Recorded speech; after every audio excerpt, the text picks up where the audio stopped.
Je vous salue tous et vous souhaite la bienvenue dans ce moment de réflexion que nous allons partager autour de la parole de Dieu. Nous poursuivons avec notre thème « Se faire des amis pour Dieu, la joie de participer à sa mission ». Aujourd'hui, nous allons parler autour du thème « Partager la parole de Dieu ». Pour cela, j'accueille nos deux invités, Pasteur Rosamond et Pasteur Delbois. Merci à tous les deux de nous avoir rejoints aujourd'hui pour cette discussion. Nous allons, sans plus tarder, demander à Pasteur Rosamond de prier avec nous afin de continuer ce moment. Bien sûr. Notre Père, notre Dieu, c'est toujours un vrai privilège que de pouvoir discuter autour de ta parole. Merci parce qu'elle est vraiment une puissance de salut pour quiconque croit. Merci de nous assister d'une manière particulière et que chacun soit édifié, Père, à travers cette discussion, édifié à salut, édifié pour le service, au nom de Jésus. Amen. Amen. Donc, la semaine dernière, le thème était les possibilités illimitées de partager la parole de Dieu. Aujourd'hui, nous allons un peu plus loin, partager la parole. Le verset qui nous est proposé, « Ainsi en est-il de ma parole qui sort de ma bouche. Elle ne revient pas à moi sans effet, sans avoir fait ce que je désire, sans avoir réalisé ce pourquoi je l'ai envoyé. » Ésaïe 55 au verset 11. Cette semaine, nous allons nous focaliser sur la parole de Dieu, son rôle, sa contribution. Nous dirons même son implication, son imbrication dans le témoignage. La parole de Dieu, parole orale, parole faite chair, Jésus-Christ, mais la parole écrite, celle révélée que nous avons, et comme Jésus le dit dans Jean 5 au verset 39, qui rendent témoignage de moi, donc rendre témoignage de Jésus. Pour commencer, à travers différents passages bibliques, on voit qu'on nous présente 5 symboles de la parole de Dieu et les fonctions donc qu'elle représente. La lumière, le feu, le marteau, la semence et le pain nourrissant. Quelles sont les fonctions de ces différents symboles? Alors, effectivement, ce sont des images qu'utilise le texte biblique pour permettre effectivement à ceux qui se plongent dans les Écritures de comprendre la pertinence de cette étude. Alors, par exemple, Jérémie, chapitre 23, verset 29, il est dit « Ma parole n'est-elle pas comme un feu, dit l'Éternel, et comme un marteau qui brise le roc ?»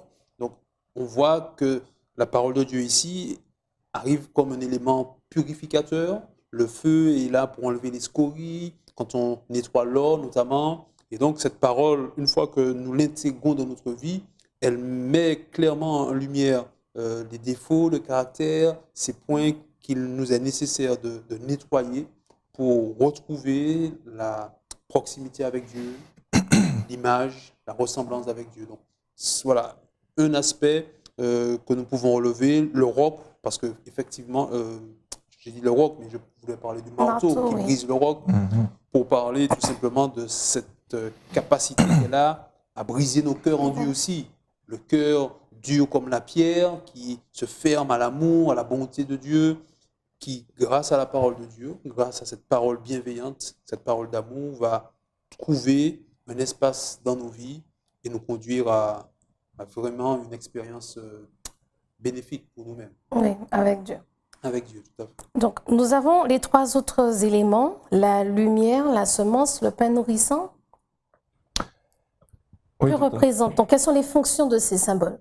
tout à fait. Donc, je m'arrêterai peut-être sur le psaume 119, donc la lumière.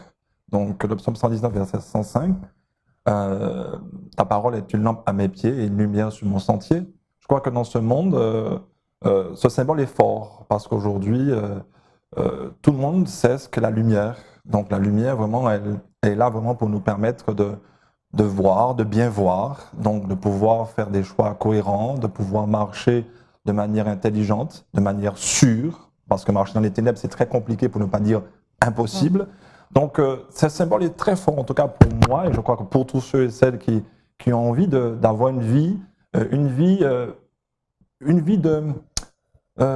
sur un chemin sûr, un chemin éclairé. Donc, je crois que c'est pour nous un symbole très fort de sérénité et de force. pour le chrétien et les chrétiens que nous sommes. D'accord. Et Donc, pour tous d'avoir ceux et cette- celles aussi qui auraient envie de prendre cette parole vraiment comme une lumière. voilà. Donc, d'avoir en effet cette parole comme lumière pour nous guider. Oui, nous guider ça peut dans ce être au niveau chemin. professionnel aussi, ça peut être à tous les niveaux. Donc je crois que la lumière, lorsqu'elle éclaire, elle éclaire tout. Le soleil, quand il éclaire partout. Et je crois que lorsque la lumière de la parole de Dieu brille, eh bien, elle brille partout dans nos vies. Elle brille dans notre vie, dans l'aspect professionnel, l'aspect sentimental, et tous les aspects de notre vie sont illuminés par la parole de Dieu, éclairés par la parole de Dieu. Donc on n'est pas en reste. Si on a besoin de conseils, on a besoin de lumière, on a besoin de comprendre pour réussir dans tous les niveaux de ma vie, eh ben, je crois que la parole, elle est là. Elle est vraiment là pour m'éclairer. Et je remercie vraiment Dieu pour cette parole qui est vraiment une lumière. Et ce que j'aime encore, c'est une lumière sur mon sentier. Pas seulement sur le sentier d'autrui, mais c'est d'abord mon sentier à moi. Mais à mes pieds. Donc je crois que Dieu a une révélation aussi personnelle à faire pour chacun. Donc je crois que ça nous fortifie de savoir que je suis aussi individuel, je suis aussi reconnu par Dieu comme un être de manière personnelle. Merci beaucoup, Catherine. D'accord. Et ensuite, nous avons donc la semence et le pain nourrissant. Donc, la semence qui symbolise la vie. Tout à fait. Effectivement, c'est la principale caractéristique de la semence. Elle a en elle ce pouvoir de vie, même si, quand on la regarde, la semence est insignifiante. Donc, il y a là un aspect intéressant dans la parole. Une fois qu'elle est semée dans un cœur, on peut ne pas voir de résultats évidents tout de suite, comme la semence qu'on jette en terre, et puis ce n'est que plusieurs mois après qu'on voit apparaître les premiers résultats. Donc, la parole de Dieu, et ça donne aussi un élément de Dieu lui-même, il est patient dans son travail avec l'homme. Il n'est pas celui qui va mettre une pression, une contrainte pour faire avancer, mais qui sera plutôt dans une œuvre patiente, une œuvre de pédagogue, pour expliquer les choses, et finalement être celui qui, au temps de la récolte, récoltera ce qu'il a semé. C'est une des lois de la nature. C'est clairement aussi une loi que Dieu met en place dans son fonctionnement avec l'homme. Et sa parole, oui, fait office. Voilà. Oui, et permet de porter du fruit, va dans ce sens, qui fait qu'après, au retour de Jésus avec la banque. Déjà, une récolte que l'on voit aujourd'hui par rapport à nos actions, comment nous agissons, réagissons les uns envers les autres. Et puis, le bouquet final, j'ai envie de dire, quand Jésus reviendra et que nous irons ensemble avec lui pour l'éternité. Et le dernier point, le pain nourrissant. Donc, la parole de Dieu, pain nourrissant. Dans quel sens est-ce un pain nourrissant? Alors, c'est un aspect vraiment, c'est un symbole que j'aime beaucoup. Parce que vraiment, le pain, c'est quelque chose qui nous parle vraiment à tous. Et lorsque on lit bien le texte, donc Matthieu chapitre 4, par exemple, le verset 4, donc c'est Jésus qui va répondre au tentateur. Il est écrit, l'homme ne vivra pas de pain seulement, mais de toute parole qui sort de la bouche de Dieu. Bien évidemment, on voit que Jésus cite quand même une parole du Deutéronome, donc chapitre 8, le verset 3, qui lit dans un autre contexte. Donc là, on est dans le contexte de Matthieu chapitre 4, de Jésus qui est tenté.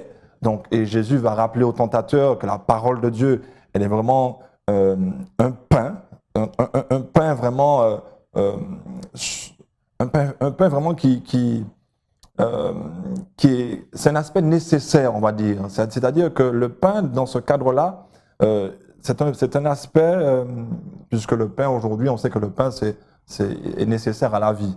Et souvent, on dit que le pain, c'est la base de l'alimentation. Donc, ce serait un peu la base de notre alimentation spirituelle. Et donc, et quand Jésus prend cette parole du Deutéronome, il est dit dans un autre contexte, ce symbole est employé dans un autre contexte, Deutéronome chapitre 8, verset 3. Donc, si on part depuis le verset 2, souviens-toi de tout le chemin que l'Éternel, ton Dieu, t'a fait faire pendant ces 40 années dans le désert afin de t'humilier, de t'éprouver pour savoir quelles étaient les dispositions de ton cœur et si tu garderais ou non ses commandements. Il t'a humilié, il t'a fait souffrir de la faim, il t'a nourri de la manne comme que tu ne connaissais pas et que tu n'avais pas connu de tes pères, afin que tu apprennes que l'homme ne vit pas de pain seulement, mais que l'homme vit de toute parole qui sort de la bouche de l'Éternel. Deux contextes différents qui montrent que le pain ne sert pas simplement ce pain spirituel, parce qu'on comprend bien que cette parole, ce n'est pas une nourriture comme le pain, comme on le connaît. Mais cependant, ce symbole fort rappelle que l'homme... Alors, si on va un peu plus loin, cette parole de Dieu, elle est spirituelle, elle est vie.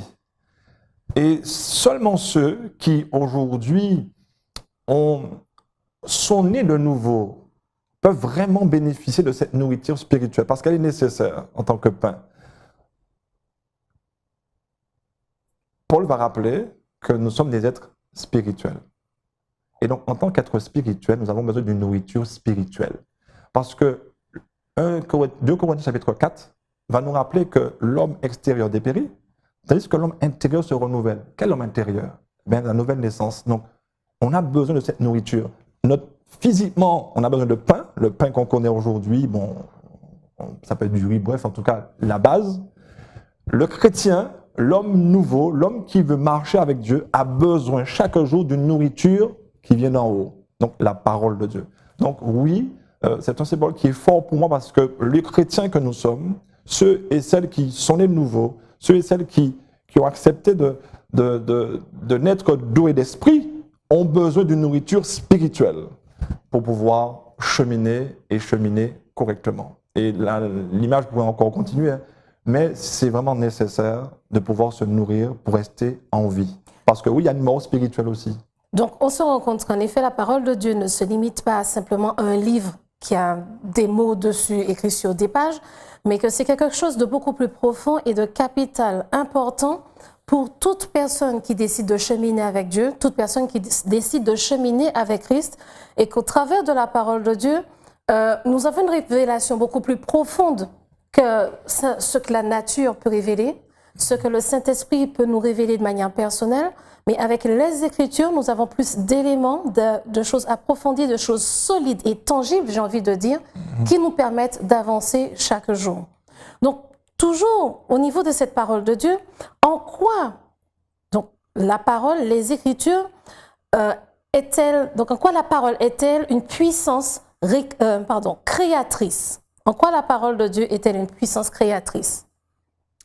Alors oui, la Bible nous enseigne que, notamment dans Genèse chapitre 1, que le monde tel que nous le connaissons a été créé par Dieu et précisément par sa parole. Dieu dit et la chose arrive. On retrouve l'expression Dieu dit à de nombreuses reprises dans le livre de la Genèse, chapitre 1. Donc c'est vraiment cette parole qui amène à la vie ce qui n'existe pas, à partir de rien. Je lis dans Psaume chapitre 33, verset 8, « Les cieux ont été faits par la parole de l'Éternel et toute leur armée par le souffle de sa bouche. » Ce qui est dit ici, c'est que clairement, la parole de Dieu a ce pouvoir de créer.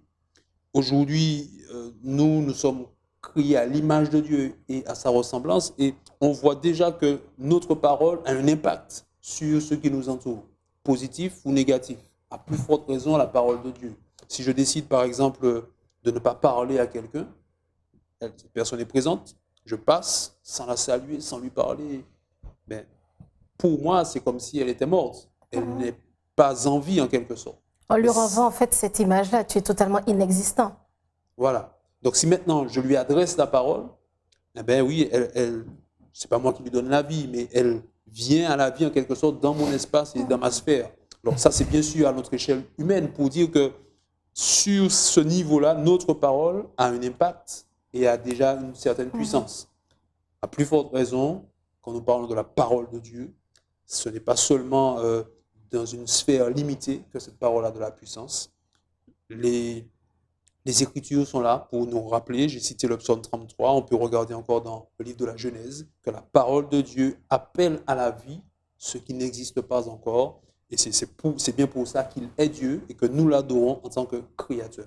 Donc, quel est l'impact dans ma vie aujourd'hui de savoir que la parole de Dieu a cette puissance créatrice et qu'elle peut créer à partir de rien? Alors, je dirais que l'impact est surtout de l'ordre de la confiance que je peux accorder non seulement au texte biblique, mais au Dieu qui se révèle dans le texte. Et ce que je découvre, c'est que ce Dieu qui est puissant, qui peut créer à partir de rien, est bienveillant envers moi. Il est bon, il pose des actes de bientraitance, de bienveillance, de bonté. C'est ce qu'on retrouve dans Genèse chapitre 1. Dieu vit que cela était bon. Pour chaque jour de la création, quand il évalue son travail, eh bien, on voit que les actes qu'il pose sont des actes de bonté. À partir de là, je peux effectivement développer une vraie relation de confiance envers ce Dieu-là. Je sais qu'il me soutient, qu'il m'accompagne. Et tout le stress et toute l'angoisse que peuvent générer les défis de la vie, ben, tout cela est clairement, je dirais, vécu dans cette tranquillité et cette paix parce que j'ai un Dieu qui marche avec moi et qui me porte. Si je chute, si je tombe, si j'échoue ici ou là, je sais que je pourrais trouver en lui réconfort, relèvement, restauration. Donc vraiment, c'est une relation de confiance qui me permet d'affronter la vie avec sérénité et envisager les espaces de progrès, de développement, parce que finalement, le plan, c'est un plan de vie et de vie en abondance, comme le dit Jésus dans l'évangile de Jean. Ok. Quelques mots à rajouter concernant cette question? Non, tout à fait, je crois que Pasteur Delbois a quand même dit quelque chose de très pertinent et je crois que ceux qui nous écoutent, s'il y en a de ceux qui sont effectivement découragés par la vie, qui ont fait peut-être dans le passé beaucoup d'erreurs et qui sentent qu'ils ne sont pas à la hauteur, je crois que de savoir que Dieu qui a cette puissance de création est capable de recréer, est capable de restaurer, je crois qu'il faut l'intégrer, il faut mettre foi en cette parole puissante de Dieu qui nous aime. Et je crois que j'ai beaucoup aimé quand il rajoute la bienveillance, un Dieu bienveillant, toujours prêt à avoir ce sentiment, cette action en notre faveur. Et quel que soit ce qu'on aurait vécu, je crois qu'il est bon de savoir que pour Dieu, rien n'est impossible. En effet, à partir de savoir qu'il y a une puissance qui peut créer à partir de rien du tout, cela nous donne la force, en effet, comme vous l'avez si bien dit, de pouvoir avancer chaque jour. Donc, dans Hébreux, chapitre 4, verset 12, il est écrit « Car la parole de Dieu est vivante et efficace, plus tranchante qu'une épée quelconque à deux tranchants, pénétrante jusqu'à partager âme et esprit, jointure et moelle, elle juge les sentiments et les pensées du cœur. » En quoi est-ce une bonne nouvelle pour moi en général de savoir donc que la parole de Dieu est aussi vivante, efficace et tranchante? Et en quoi est-ce aussi une bonne nouvelle pour moi quand j'ai un fort sentiment de culpabilité? Je crois que Paul, lorsqu'il écrit ces paroles, elles sont très fortes. Mais je m'arrêterai juste sur cet aspect des choses, c'est-à-dire que la parole de Dieu, lorsqu'on parle dans le cadre du salut de restauration, parce que je crois qu'aujourd'hui l'homme a péché, nous nous retrouvons avec, bien évidemment, les conséquences du péché, donc un esprit limité, une tendance au péché, une tendance au mal, de savoir que cette parole de Dieu, elle est capable d'avoir une telle action. Je crois que Paul est en train de nous dire qu'il n'y a pas de limite à la parole de Dieu dans nos vies. Et je crois que ça doit me rassurer. Et s'il y a quelqu'un encore aujourd'hui qui pense que bon, il y a telle chose là, il y a telle partie de mon être que je ne pense pas que Dieu va pouvoir transformer, changer, là je suis allé trop loin. Non, je crois que la parole de Dieu n'a pas de limite dans son action dans l'homme. Et je crois que c'est une bonne nouvelle. Oui, effectivement, cette parole elle est interpellante. Elle pourrait faire peur dans le sens où on se retrouve à nu devant le Seigneur. Totalement. Mais comme on l'a dit précédemment, le Dieu de la Bible est bienveillant. Donc, on peut mettre de côté les sentiments de peur et de crainte et voir que finalement, elle nous permet d'être en phase avec nous-mêmes. Si elle juge les sentiments, pour reprendre un peu précisément ce qui est dit. Elle juge les sentiments et les pensées du cœur. Voilà. Donc, il s'agit vraiment d'être finalement en phase avec soi, de ne pas se mentir à soi-même et d'être au clair sur ce qu'il y a au plus profond de nos cœurs, parce qu'il n'y a rien de pire que de se tromper soi-même et d'avancer dans un chemin qu'on n'aurait pas forcément voulu. Et puis, pour rester dans ce chapitre 4 de l'Épître aux Hébreux, le chapitre se termine avec les mots de Paul quand il dit « Approchons-nous donc avec assurance du trône de la grâce, afin d'obtenir miséricorde et de trouver grâce pour être secourus dans nos besoins. » C'est donc vraiment une prise de conscience de qui on est, de nos forces, mais aussi de nos faiblesses, de nos limites, être en phase avec soi-même pour finalement trouver en Dieu, encore une fois, en Jésus-Christ, toutes les ressources nécessaires pour progresser, pour avancer. C'est donc une parole, je le crois, d'encouragement et non de peur, une parole de confiance en Dieu pour affronter la vie, ses défis, avec la sérénité qui convient. Et quand on parle donc de sentiment de culpabilité, cela veut donc, à partir de ce qui vient d'être dit, cela veut dire pour nous que Dieu voit absolument tout, là où nous avons fait des erreurs, là où nous sommes conscients ou pas des mauvaises actions, des erreurs, des fautes que nous avons des fois même sciemment commises. Et parfois on se cache voilà, soi-même qu'on essaie de ces se choses. cacher, Mais- tout à fait. Et avec ça, on a quand même l'assurance que Dieu ne va pas faire un seul paquet et se dire mauvaise chose, tout à la poubelle, mais qu'il fera la séparation. Et si c'est notre volonté d'être avec lui, comme tu disais, pouvoir progresser, avancer, et puis être simplement pardonné de ce que l'on a fait. On a utilisé les images, c'est pas nous, mais le texte biblique a utilisé des images comme le feu pour purifier Voilà. la parole, elle sert à ça, comme le marteau pour briser le cœur qui est dur. Donc tous ces éléments-là, en fait, il faut les considérer dans un ensemble et chaque aspect, au moment opportun, sera utilisé par Dieu pour notre bénéfice. C'est toujours dans une perspective bienveillante, on le redit encore, que Dieu agit Voilà. envers nous et avec sa parole. Non. Donc, pas dans une perspective de culpabilité, de bâton, tu as fait, tu n'aurais pas dû, mais de pédagogie, de pardon pour avancer et continuer, progresser. Je vais continuer avec vous. Nous avons dans le livre d'Actes au chapitre 4, verset 20, « Car nous ne pouvons pas parler car nous ne pouvons pas ne pas parler de ce que nous avons vu et entendu. » Là, il s'agit de Pierre et Jean qui témoignent de ce qu'ils ont vu, vécu avec Jésus. Et ils étaient en jugement et on leur dit, mais maintenant vous devez vous taire et ne pas répéter. Ils se disent, mais ce n'est pas possible. Et ils le disent clairement. En général, on considère qu'il y a 4 émotions primaires donc chez l'être humain et chacune de ces émotions correspond à un besoin. La joie, elle, correspond au besoin de partager. Donc normalement, la joie que nous avons ressentie de nos expériences avec Dieu, de notre vécu avec lui, quelles que soient les difficultés que nous avons traversées, mais la manière dont nous avons pu nous en sortir avec lui, cette joie-là qu'il met en nous, on fait face au besoin de partager en fait cette joie avec les autres. Et c'est pour ça qu'aujourd'hui, je vais vous inviter à partager avec nous une expérience que vous avez vécue, ainsi qu'un verset significatif pour vous, une promesse particulière de Dieu, ou l'histoire d'un personnage biblique qui vous a permis de traverser ce moment et qui contribuerait à encourager ceux qui nous écoutent, afin qu'ils restent attachés à la parole de Dieu en dépit des difficultés que nous pouvons avoir. En tout cas, je crois que c'est une très belle parole qui reflète pratiquement tout le texte biblique. Lorsqu'un homme reçoit Jésus dans sa vie, il reçoit l'Esprit de Dieu.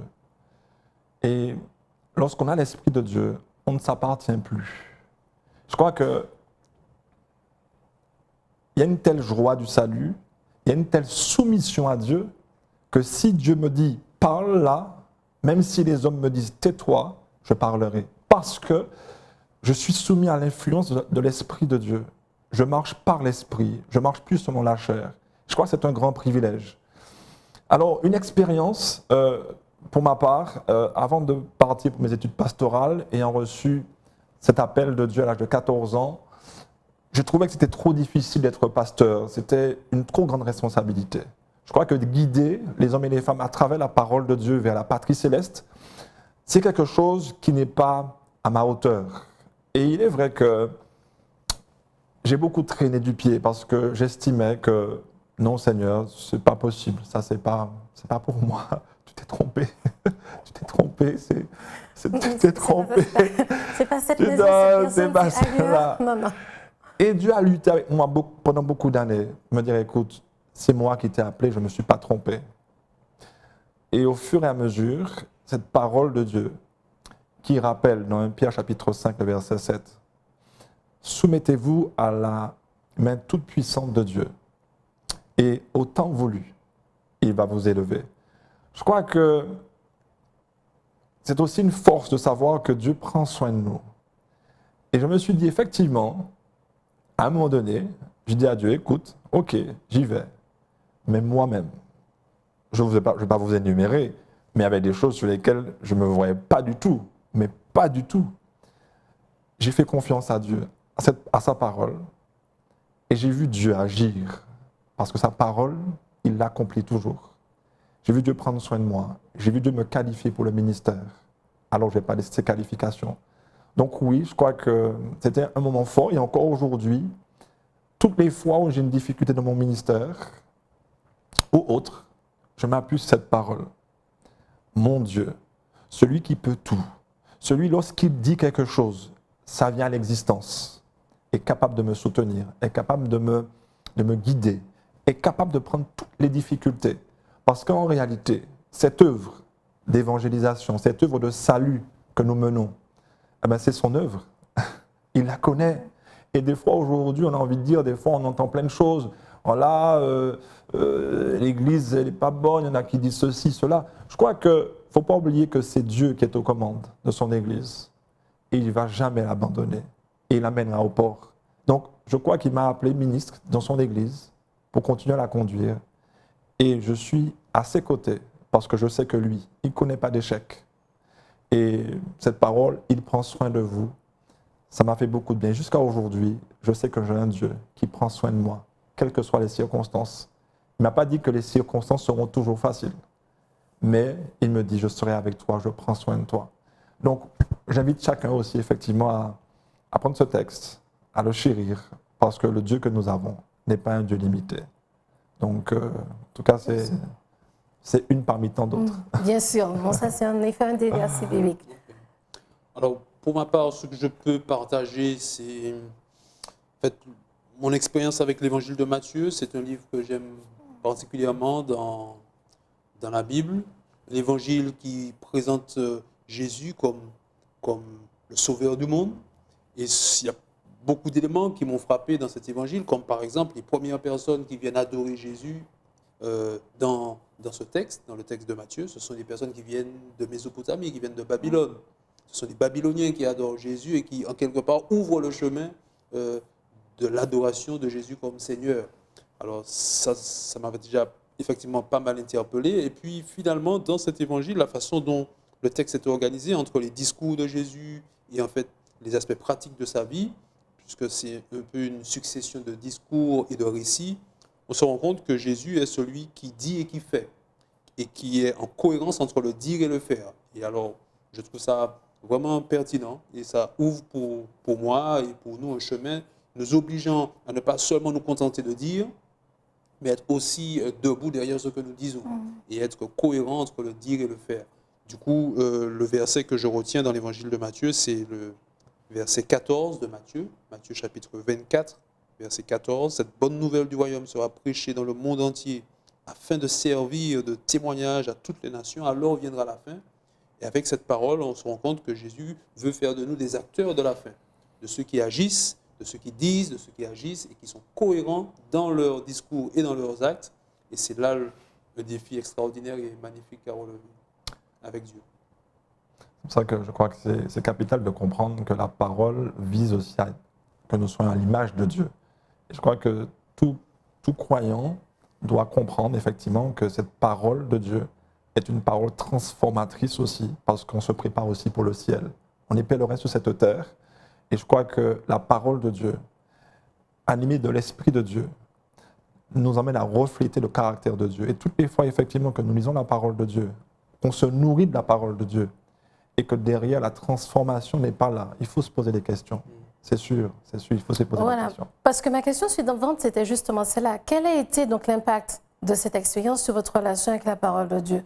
Donc pour vous, après, il y a cette expérience, il y en a d'autres, mais après tout cela, finalement, la relation avec la parole de Dieu, c'est quoi? Donc tu viens en effet de dire que si on ne voit pas de transformation, c'est qu'au bout d'un moment, il faut se poser certaines questions. Les bonnes questions, les bonnes. Les bonnes surtout.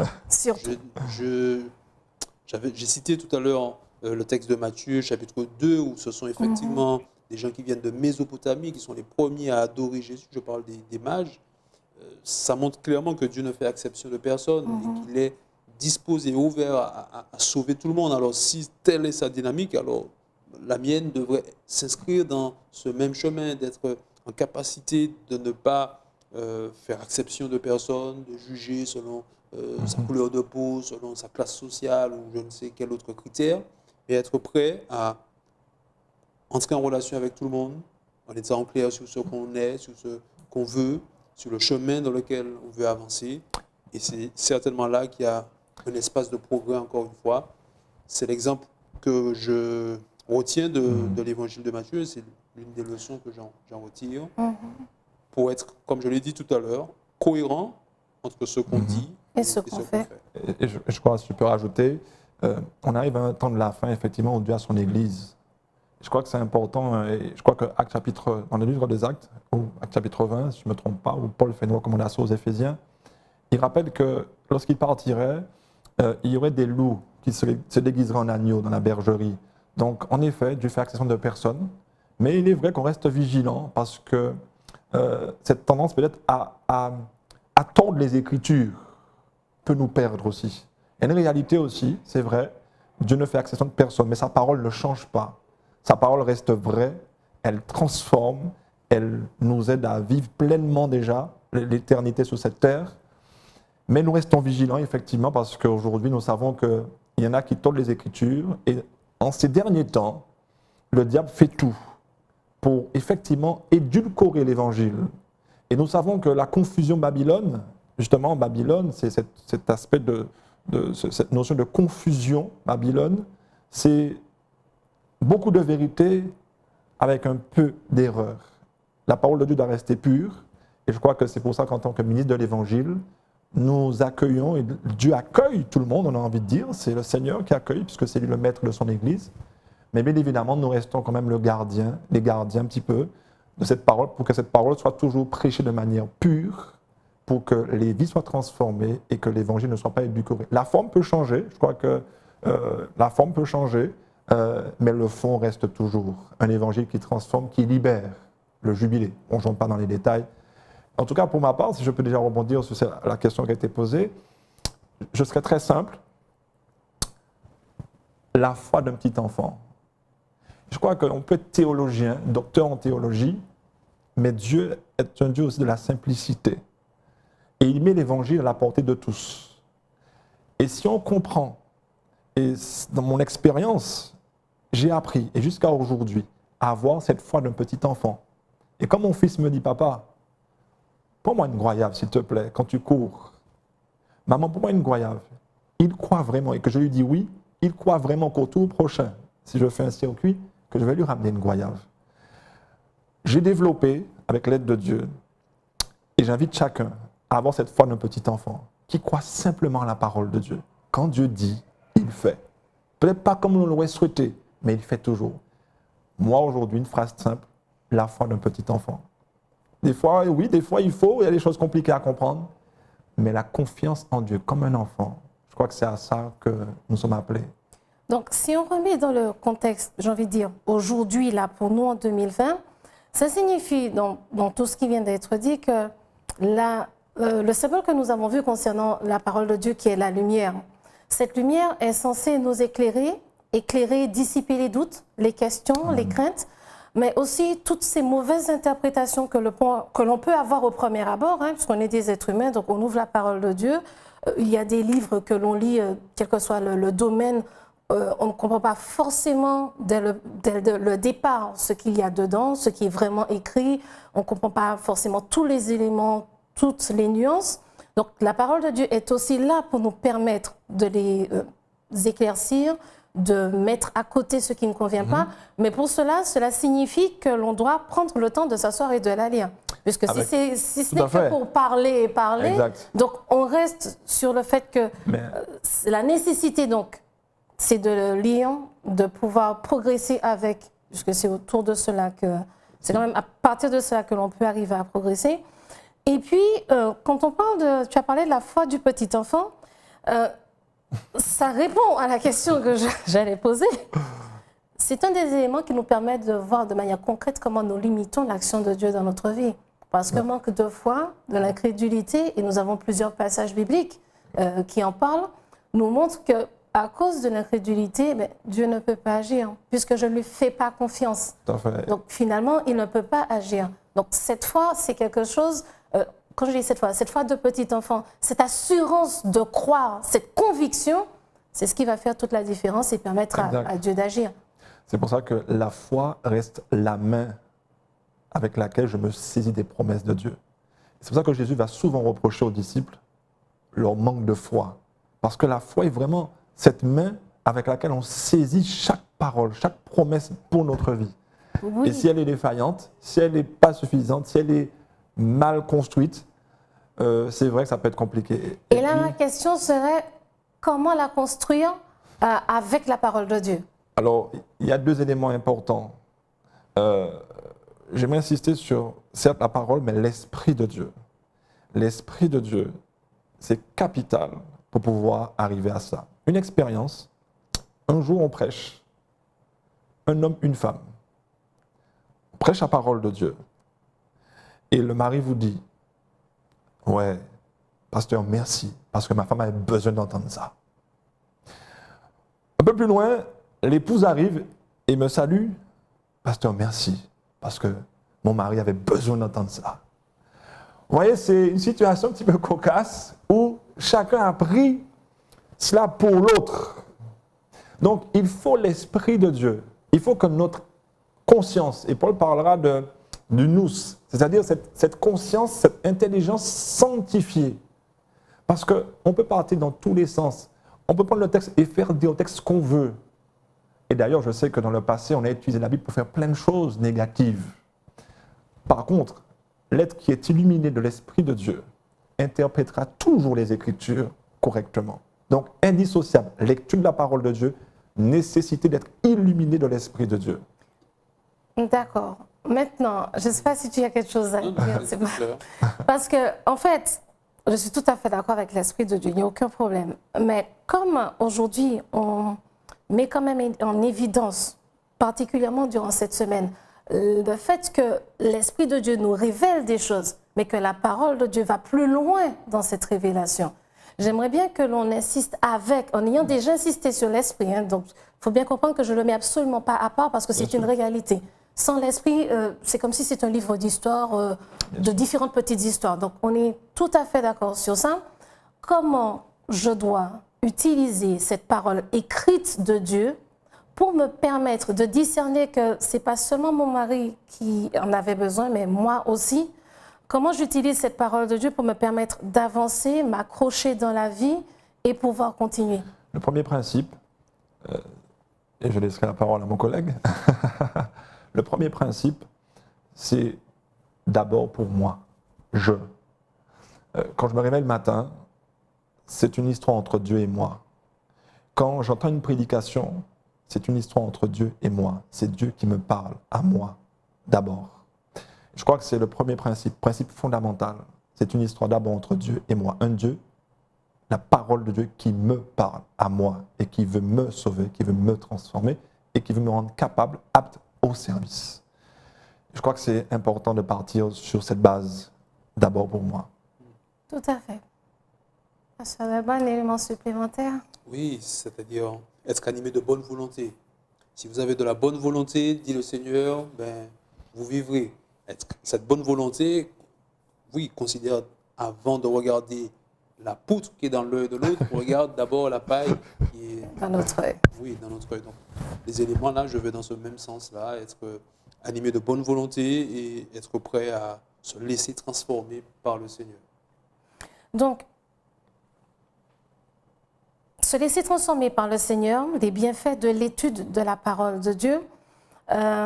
Est-ce que l'étude de la parole de Dieu et comment cela nous permet de laisser Dieu changer notre vie n'apporte pas un élément de crédibilité aussi bien à la parole qu'à l'existence, j'ai envie de dire l'existence vivante de Dieu lui-même au travers de nous, ses témoins? Bien sûr, parce que si je parle de joie, la Bible parle de joie, et je dis aux autres, écoutez, le Seigneur est ma joie.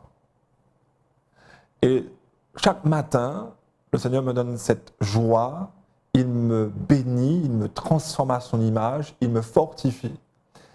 Si ce n'est pas une réalité, je dis aux autres, la joie du Seigneur. Et il me regarde, je suis maussade, je suis triste. Ça n'a pas de poids.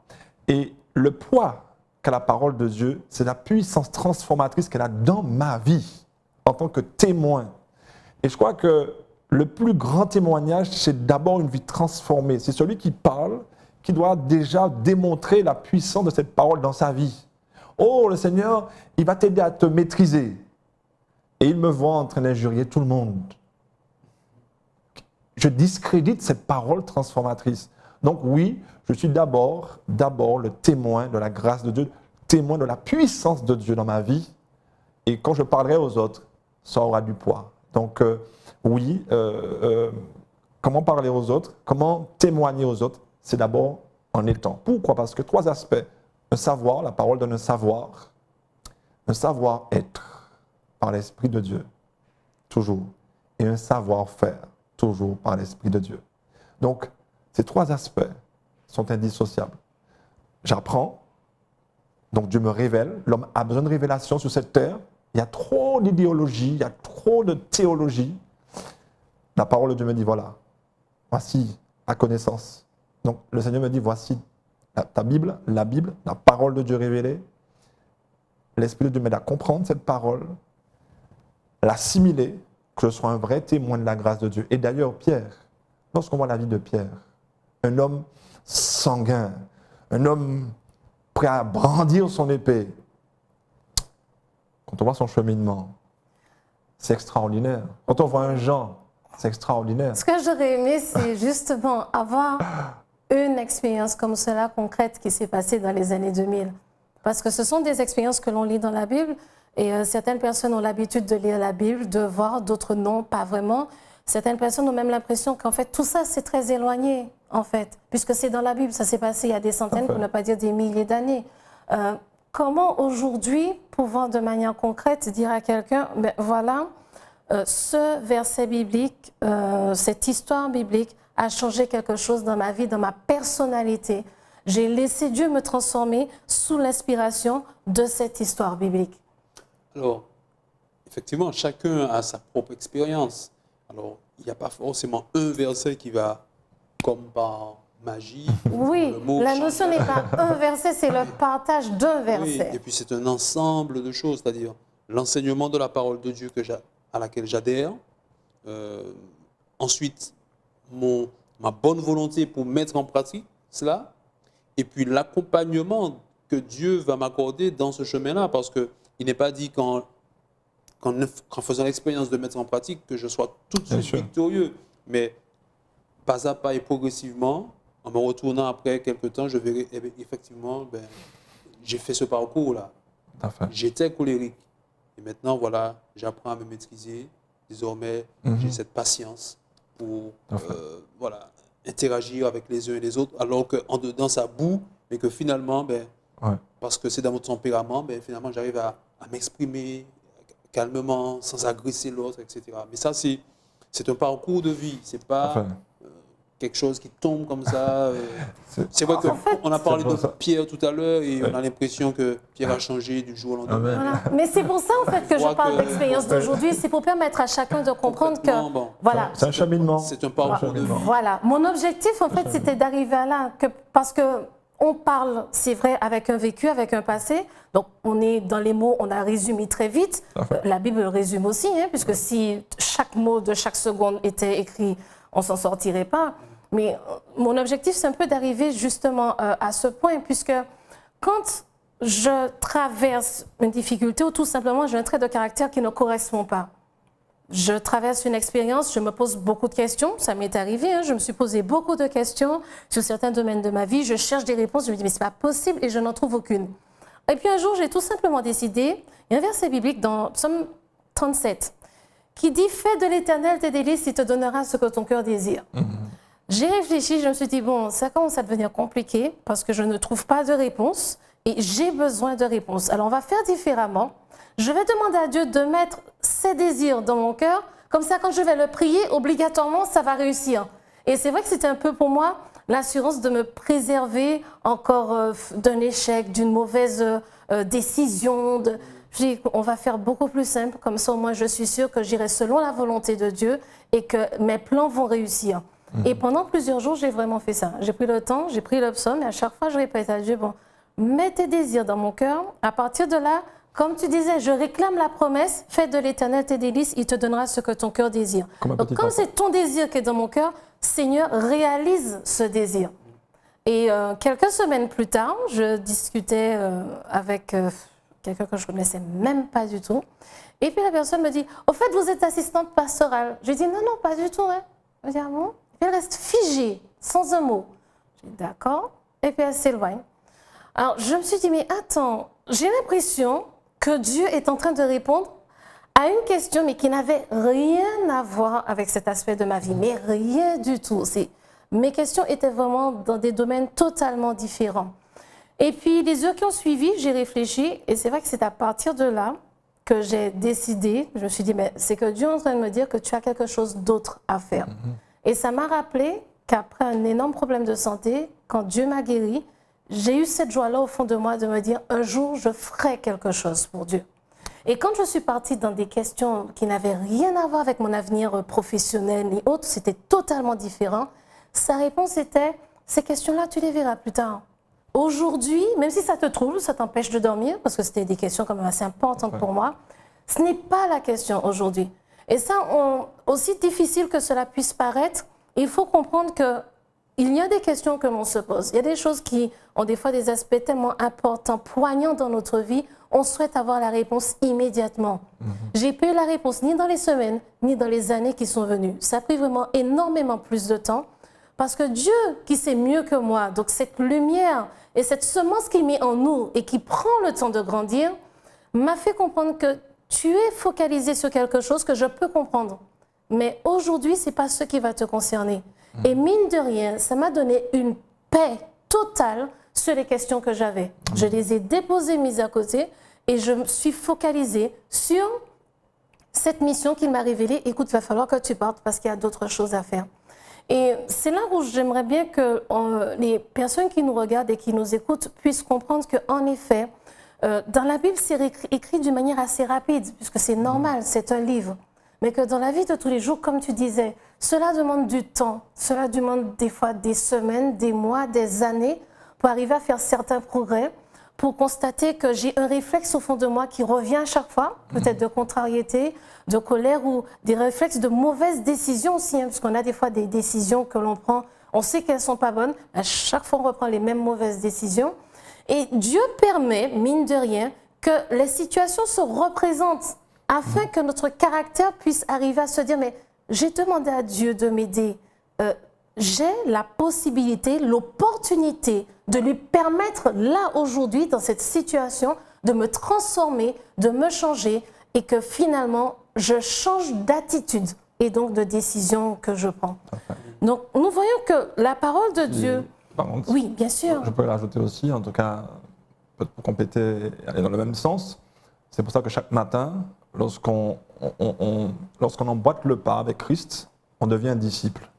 Donc un vrai disciple, un serviteur, quelqu'un qui prêche la bonne nouvelle. Matthieu 28, hein, quand il parle, Jésus dit, nous aurons à prêcher, allez prêcher cette bonne nouvelle. Donc chaque matin, le disciple du Christ dit au Seigneur, voilà, bon Père, je suis ta propriété exclusive. Fais de moi et fais ce que tu veux. Je crois que le serviteur, c'est ça. C'est le doulos, vraiment. C'est celui qui est... alors, c'est une connotation un petit peu péjorative aujourd'hui, l'esclave. Mais oui, mais on appartient au maître. Et chaque matin, notre Père, qui est un bon maître, on va à ses pieds pour lui dire, que dois-je faire? Et lui qui est le maître de la moisson, puisqu'on parle de partager, a déjà tout prévu. Il n'est pas, peut-être quelquefois comme nous, qui faisons des projets au dernier moment, ou pas du tout. Mais dans son œuvre de salut, les projets qu'il fait sont bien établis. Il demande des serviteurs prêts à accomplir les bonnes œuvres qu'il a préparées d'avance. Et si on comprend que le maître de la moisson a déjà son plan et que nous sommes ses serviteurs, eh bien chaque matin, on dira au Seigneur, me voici, guide-moi. Et certainement, on entrera dans ce schéma que tu as bien mentionné. Il y a un texte, un partage que j'ai eu avec le Seigneur. Il me dira là, va là. J'ai eu un rendez-vous annulé, je ne comprends pas pourquoi. Mais oui, parce qu'il fallait que je rencontre telle personne. Et ce n'est pas un hasard. Parce que j'ai dit au Seigneur, je suis ton serviteur aujourd'hui. Mais cela, c'est chaque matin. Ce que j'aime avec Dieu, c'est que Dieu ne prend pas pour acquis qu'on est serviteur pour toute notre vie. Non. Chaque matin, Jésus allait. Et chaque matin, Isaïe nous dit que le Seigneur mettait sur sa bouche ce qu'il devait dire. Nous devons, comme Jésus, chaque matin, aller au pied du Maître, qu'il touche nos lèvres, nos mains, tout ce que vous voulez, pour que nous soyons réellement au service et prêts à agir au moment où Dieu l'aura décidé. Je crois que c'est aussi pertinent aussi pour nous. Donc, durant cette leçon, nous avons vu que la parole de Dieu, qui peut être lumière, pain nourrissant, feu, marteau, semence, nous permet, si nous faisons le choix, tous les matins, chaque fois que nous la lisons, de pouvoir renforcer cette relation avec Dieu, apprendre à plus lui faire confiance, apprendre à tirer des expériences bibliques de manière à ce que dans notre vie, nous puissions avancer, progresser avec lui et grandir au travers de nos expériences. Pour terminer, je vais donc demander au pasteur Delbois de faire la dernière prière afin que nous puissions conclure ce moment de partage. Notre bon Père et notre Dieu, nous sommes heureux de pouvoir te connaître et te découvrir chaque jour dans cette parole que tu nous as laissée. Nous voudrions la fréquenter quotidiennement afin que tu puisses, par ce biais, toucher nos cœurs, transformer nos vies et nous conduire toujours vers le meilleur. Que cette parole soit vraiment l'objet de nos louanges et que nous puissions la chérir et la lire, l'étudier, la vivre tout simplement. Nous t'en prions au nom de Jésus. Amen. Amen.